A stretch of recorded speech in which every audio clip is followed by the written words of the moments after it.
नमस्कार, बहुत स्वागत है आपका। आप देख रहे हैं प्राइम न्यूज और मैं हूं आपके साथ श्रुति अंगद। बुलेटिन की करेंगे शुरुआत। हरियाणा डायरी में आप सभी का बहुत स्वागत है। हरियाणा के कुरुक्षेत्र में अंतर्राष्ट्रीय गीता महोत्सव 2025 से इतर अखिल भारतीय देवस्थानम सम्मेलन का आयोजन किया गया, जिसमें उपराष्ट्रपति सीपी राधाकृष्णन ने बतौर मुख्य अतिथि शिरकत की। इस मौके पर मुख्यमंत्री नायब सिंह सैनी, गीता मनीषी स्वामी ज्ञानानंद महाराज भी मौजूद रहे।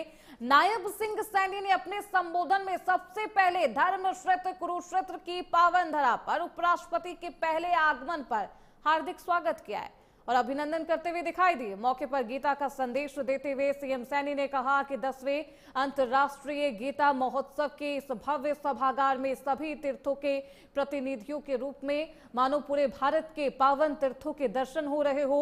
कुरुक्षेत्र की ये पावन धरा वही स्थल है जहां भगवान श्री कृष्ण ने अर्जुन के माध्यम से पूरे मानव जाति को गीता का दिव्य और अमर संदेश दिया। कहा कि आज हम सभी भारत की हजारों साल पुरानी आध्यात्मिक परंपरा के पुनर्जागरण के साक्षी बन रहे।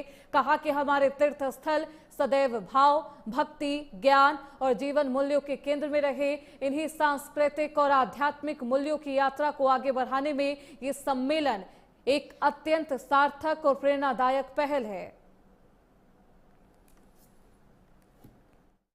मुझे खुशी है कि आज धर्म क्षेत्र कुरुक्षेत्र की यह पावन धरा नई कई गुणा यहाँ आध्यात्मिक तरंगे से सरोबार हो रही है।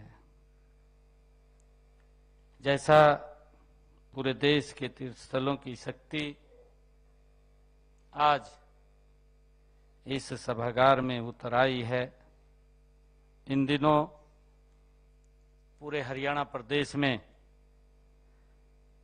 हर जिला पर गीतामय आज वातावरण बना हुआ है। आज हर जिले में गीता के स्वर की गूंज हो रही है।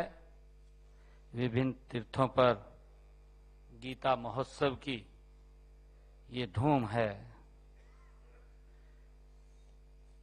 आदरणीय सभी संतगण, हमारे लिए आज ये विशेष तौर से हरियाणा के लिए ये गर्व की बात है कि आज भारत के माननीय उपराष्ट्रपति महोदय इस सम्मेलन की वो शोभा बने हैं।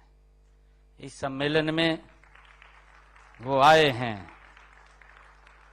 मान्यवर, मैं आपका भी धर्म क्षेत्र कुरुक्षेत्र की इस पावन धरा पर आप पहली बार आपके चरण कमल यहाँ पड़े हैं। मैं आपका हार्दिक स्वागत करता हूं, आपका अभिनंदन करता हूं। अखिल भारतीय देवस्थानम सम्मेलन में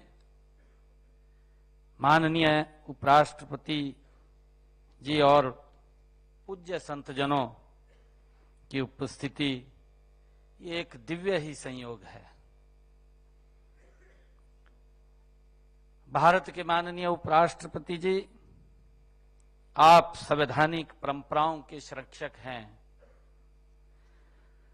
वैसे ही संतजन हमारी प्राचीन परंपराओं एवं सनातन संस्कृति के ये संवाहक हैं। मैं देश के यशस्वी प्रधानमंत्री आदरणीय नरेंद्र मोदी जी का विशेष रूप से मैं आज धन्यवाद करना चाहूंगा। उन्होंने गत अभी 25 नवंबर को इसी धरा से आदरणीय प्रधानमंत्री जी ने अपने संबोधन में गहराई और श्रद्धा के साथ धर्म व संस्कृति के महत्व पर उन्होंने प्रकाश डाला था। इससे हमें नई ऊर्जा मिली है। इस धर्म क्षेत्र के प्रति आस्था का विस्तार हुआ है। पूजनीय संतगण, आज हम सभी यहां भारत की हजारों वर्ष पुरानी आध्यात्मिक परंपरा के पुनर्जागरण के हम साक्षी बन रहे हैं और उसके लिए हम इकट्ठा भी हुए हैं। यह 2 दिवसीय सम्मेलन इसलिए भी विशेष है कि 10वां अंतर्राष्ट्रीय गीता जयंती महोत्सव की ये एक महत्वपूर्ण कड़ी है। इस भूमि पर बैठकर धर्म पर चर्चा होना भारत की आध्यात्मिक धारा को एक नई दिशा देने जैसा है।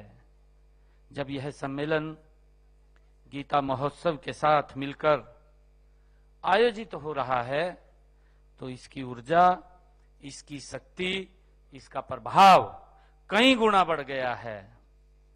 आदरणीय संतगण, कुरुक्षेत्र की यह पावन धरा वह स्थल है जहां भगवान श्री कृष्ण जी ने अर्जुन के माध्यम से मानव मात्र को गीता का दिव्य संदेश दिया था।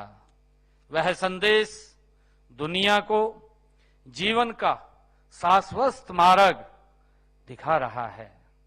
यह स्थान आध्यात्मिक विज्ञान, सांस्कृतिक शक्ति और धार्मिक चेतना का ये स्रोत है।